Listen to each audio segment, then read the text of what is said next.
আসসালামু আলাইকুম। আজকে কথা বলার মতো সিচুয়েশন আমার নাই। আমি আমার ফ্যামিলি মেম্বার, আমার আপন কাজিন, আমার বড় মামার মেজর ছেলে, যিনি কিনা যুবলীগের নেতা ছিলেন, বিএনপির মব সন্ত্রাসীদের পরিকল্পিতভাবে তাকে হত্যা করা হয়েছে।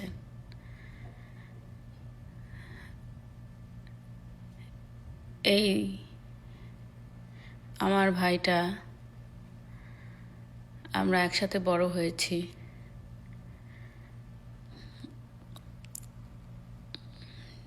Similar age range.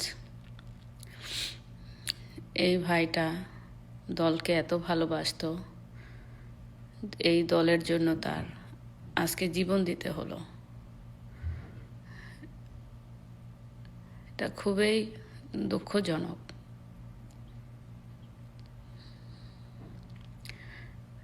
আশা করছি এরকম কারো জানি মায়ের বুক খালি না হয়, কারো জানি বন্ধু বলেন, ফ্রেন্ড বলেন, কারো জানি এই সিচুয়েশনে না পড়তে হয়। এটা আমরা উইশ করি না। তারপরেও আল্লাহ তাআলা তাকে নিয়ে গিয়েছেন। হয়তোবা এইভাবে তার মৃত্যুটা ছিল। আমরা কি করতে পারবো? দোয়া করতে পারবো। আর আমাদের যদি সুযোগ আসে, আমরা এটার প্রতিশোধ নেব ইনশাআল্লাহ, সঠিক আইনের মাধ্যমে। আর সেই সাথে আরেকটা কথা বলবো, আমাদের ব্যাকগ্রাউন্ড সবাই স্ট্রংলি পলিটিক্স করে, সবাই স্ট্রংলি বঙ্গবন্ধুকে ভালোবাসে, মুক্তিযোদ্ধা ফ্যামিলি সবাই। আর সেই সাথে আরেকটা কথা বলি, আগামীকাল মাননীয় প্রধানমন্ত্রীর বিচারের রায়, এই রায়টা কে দিবে?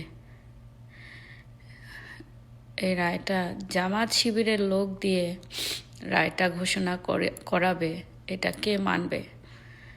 আর সেই সাথে এই যারা এই মব সন্ত্রাসী করেছে, যারা মেট্রো রেলে আগুন দিয়েছে, যারা ভায়োলেন্স করেছে, যারা স্বীকারোক্তি দিয়েছে, তারপরেও জবরদস্তি করে আমাদের নেত্রীকে ব্লেম করা হচ্ছে। তো সেখানে তো কোনো আইন নাই বাংলাদেশে। যারা স্বীকারোক্তি দিয়েছে যে তারা নিজেরা এই কাজ করেছে, তারপরেও তাদেরকে আইনের আওতায় নিয়ে আসা হচ্ছে না। সো বাংলাদেশে এখন যেমন খুশি তেমন হচ্ছে। এটা খুনি ইউনূসের পলিটিক্স।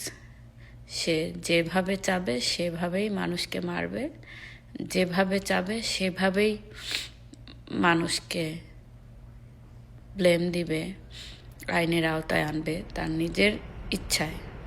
আইন বলতে কিছু নাই। সো এখানে তো সঠিক বিচার কেউই পাচ্ছে না। সো আশা করছি কালকের যে রায়টা হবে, সেটা বাংলাদেশের মানুষ যারা আপনারা মাঠে আছেন, আশা করছি আপনারা মাঠের থেকে এটাকে প্রতিহত করেন। আমাদের মাননীয় প্রধানমন্ত্রী নির্দোষ একজন মানুষ, মাটির মানুষ, তার সাথে অন্যায় করা হচ্ছে। এই অন্যায়টা হতে দিয়েন না। আমরা আর কত অন্যায় সহ্য করব বলেন? আর কত মানুষের জীবন নিলে, কত রক্তপাত হলে এই খুনি ইউনূসের স্বাদ মিটবে বলেন? তাহলে আপনারা প্লিজ নির্ভয়ে, এখন আর মৃত্যুর ভয় নাই আমাদের, নির্ভয়ে মাঠে থাকুন, নির্ভয়ে এসে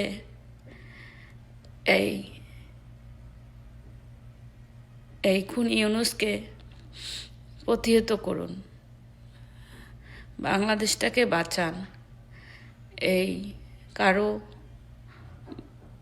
কারো ফ্যামিলিকে,